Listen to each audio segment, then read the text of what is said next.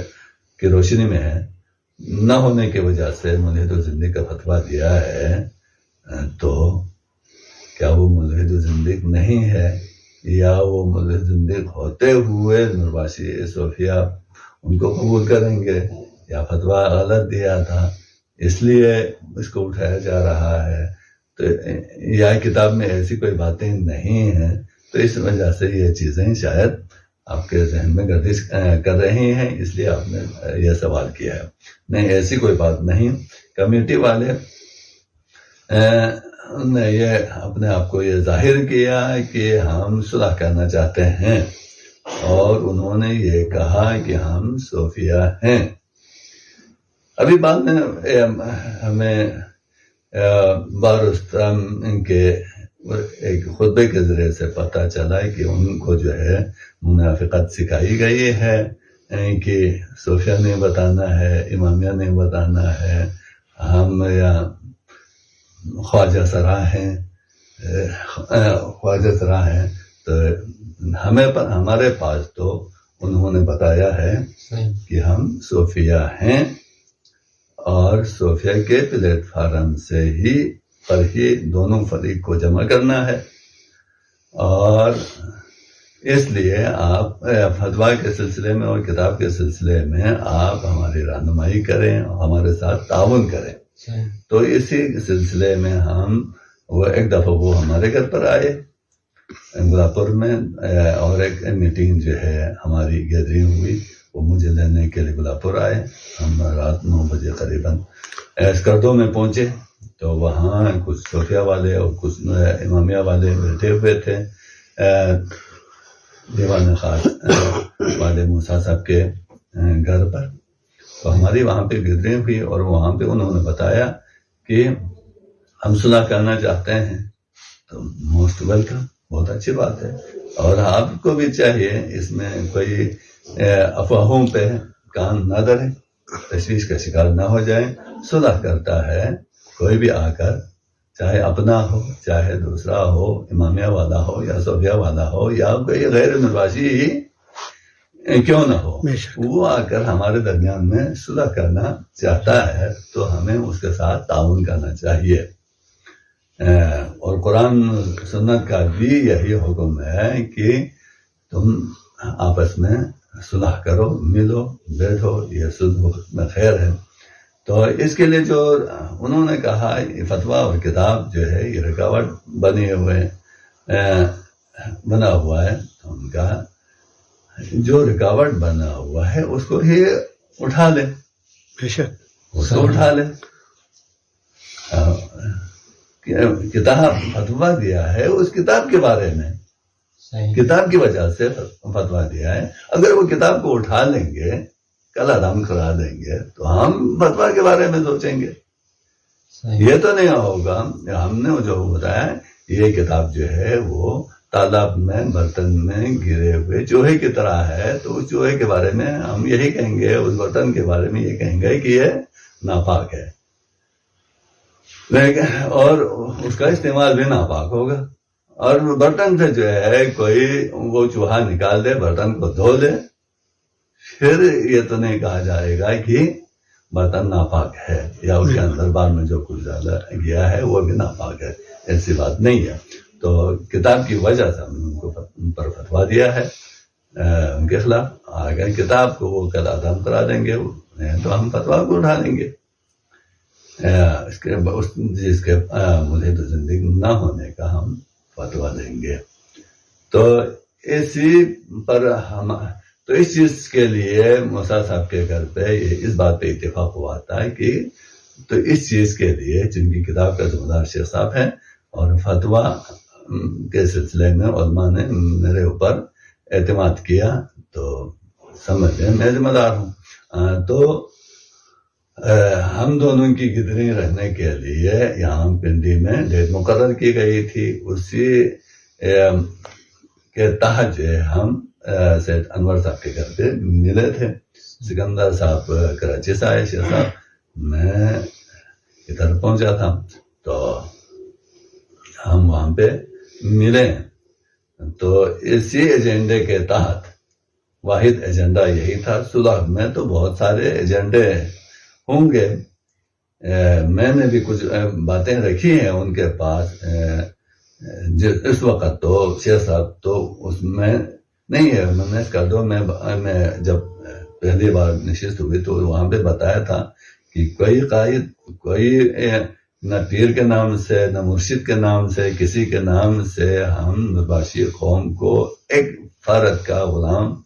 اور ایک فرد کا فرمان بردار اس حیثیت ہے کہ شریعت میں بھی اور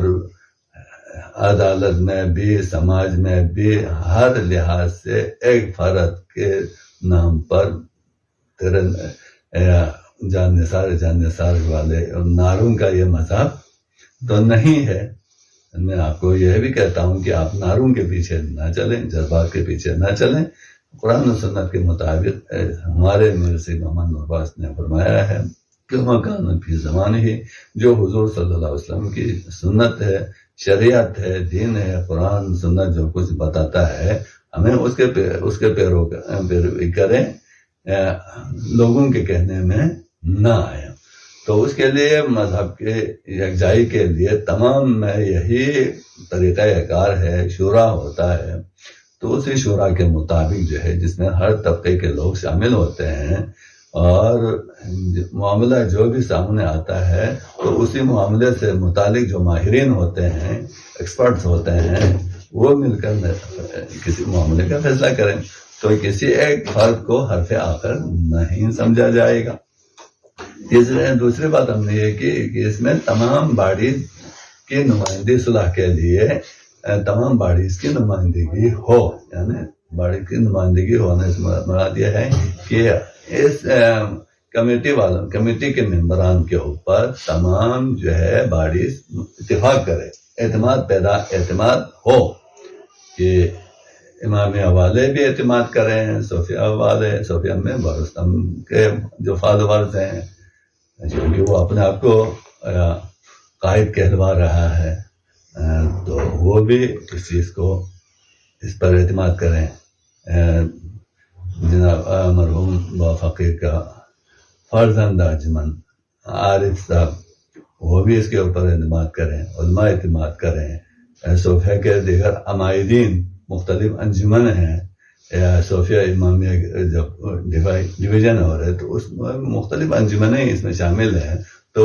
ہم نے فتویٰ دیا دو انجمن کے پلیٹ فارم سے سپریم کورٹ نے، تو اس کے بھی شمولیت ہو. مختلف انجمن اور بلغار کے جو انجمن ہے انہوں نے بھی پہلے کوششیں بھی کی ہے اتفاق کے لیے. تو ان انجمنوں کی طرف سے بھی اعتماد کا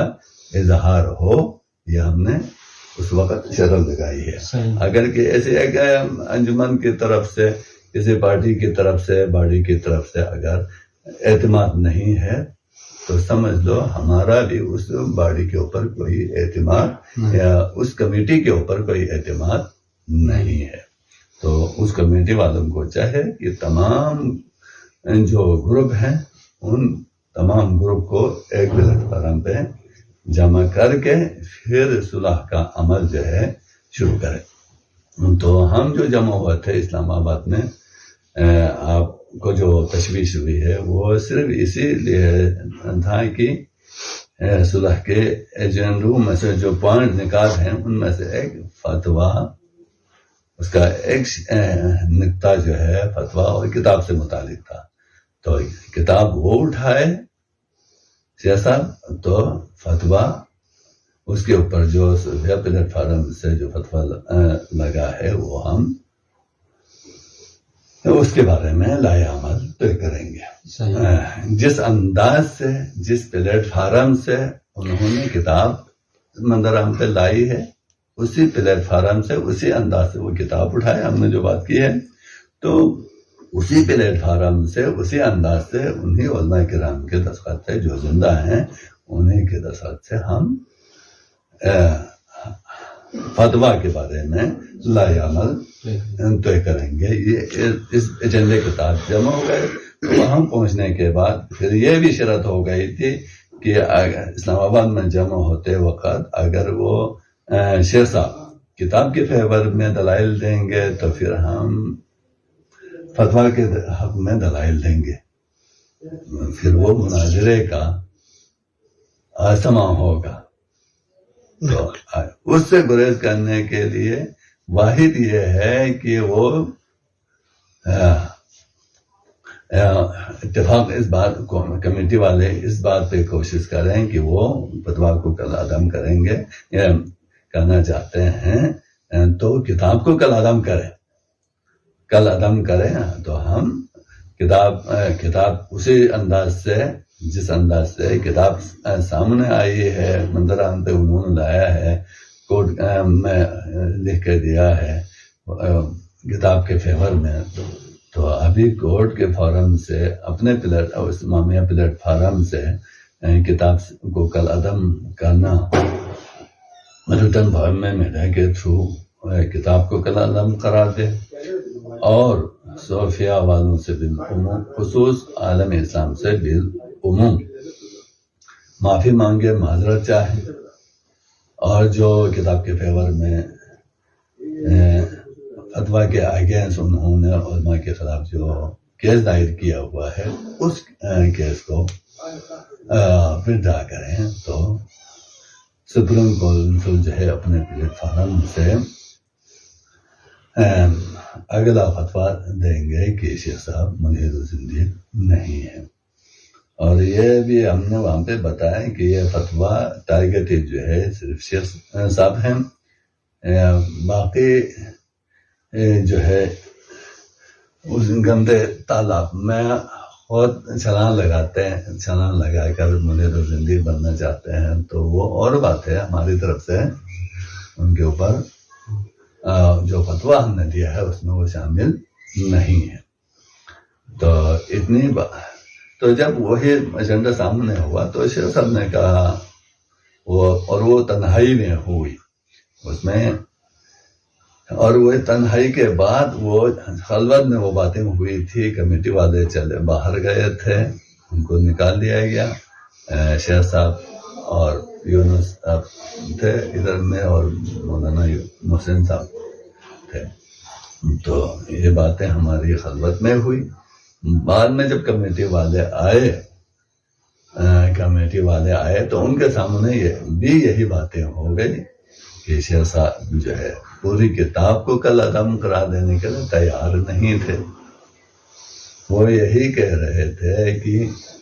چونکہ یہ 10 نکات PDDC کے فیصلے کے مطابق نکال دیے گئے ہیں تو وہ کتاب کے بارے میں فیصلہ ہو چکا ہے، اسی پہ ہم رہتے ہیں۔ میں نے کہا ہے اگر PDDC والے فیصلے پہ رہنا چاہتے ہیں تو موسٹ ویلکم، بہت اچھی بات ہے۔ وہاں جو فیصلہ ہوا ہے کتاب سے 10 نکال دیے ہیں، آپ نے شائع کیے ہیں، فتویٰ تو برقرار ہے، تو فتویٰ بھی برقرار رہے گا، کتاب آپ نے برقرار رکھی ہوئی ہے۔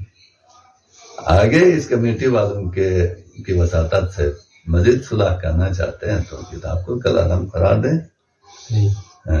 ہم فتویٰ کے بارے میں سوچیں گے۔ وہ اس کتاب سرائے معصوم میں ایسی کون سی عقیدے ہیں جن کی وجہ سے ان پہ فتویٰ لگایا گیا ہے؟ تو وہ اب ایک تو وہ کتاب شاید پڑھنے کو آپ کو ملے یا نہ ملے، لیکن فتویٰ تو آپ کے پاس ہے، فتویٰ کو پڑھیں، وہاں عبارات کوٹ کیے ہوئے ہیں وہ پڑھیں۔ اس کے علاوہ مختلف صرف ہم نے ہی فتویٰ نہیں دیا ہے، مختلف پلیٹ فارم سے ایونلی اسلامی نظریاتی کونسل سے بھی ان کی تجاویز آئی ہیں، ان کا بھی وہ ہے، تو اس کو آپ پڑھیں تو اس میں وہ شامل ہیں مختلف دارالعلوم کراچی کا، بنورٹون کا، اکوڑا خٹک کا اور مختلف ہے، ان کو آپ پڑھیں۔ جو کیس اس میں جو شامل کیے ہوئے ہیں کچھ نکات وہ آپ پڑھیں۔ کسی کے پاس وہ کتاب ہوگی، کسی امامیہ بھائی کے پاس بھی اگر وہ کتاب ہے آپ اس میں دیکھیں تو بہت ساری باتیں ہیں جو قابل اعتراض ہیں، مثلاً جو ہے قرآن جو ہے، یہ جو قرآن وہ اصلی نہیں ہے، اصلی قرآن امام مہدی لے کر آئیں گے۔ انبیاء کا علم 2 حرفی ہیں، مکمل علم جو ہے امام مہدی کے پاس ہے۔ یہ شریعت جو ہے جب امام مہدی تشریف لائیں گے تو ان کا ظہور ہوگا، تو اس شریعت کے مطابق نہیں ہوں گا۔ اس شریعت میں گواہ ہے،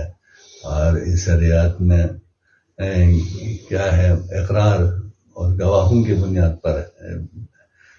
فیصلے ہوتے ہیں۔ امام مہدی جب آئیں گے تو اس تقاضے کے مطابق فیصلہ نہیں ہوگا، بلکہ وہ اپنی رائے، اپنے علم سے وہ فیصلہ دیں گے۔ وہاں پہ گواہ سے نہیں پوچھا جائے گا، اقرار مدعی سے، مدعلے سے بیان نہیں لیا جائے گا، وہ اپنے علم کے مطابق فیصلہ کریں گے۔ تو اسی طرح مختلف چیزیں جو ہیں صحابہ کرام کے بارے میں انتہائی غلیظ باتیں لکھی ہیں۔ آیات جو نقل وہاں پہ نقل ہوئے ہیں ان کے غلط مفہوم دیے گئے ہیں، جن کی بنا پر ہم نے ان کو مدیر زندگی کہا ہے۔ تو وہ کتاب کو مسترد کرنے کے لیے تیار نہیں ہوا، تو ہم نے فتویٰ ایز اٹ از رہنے دیا ہے۔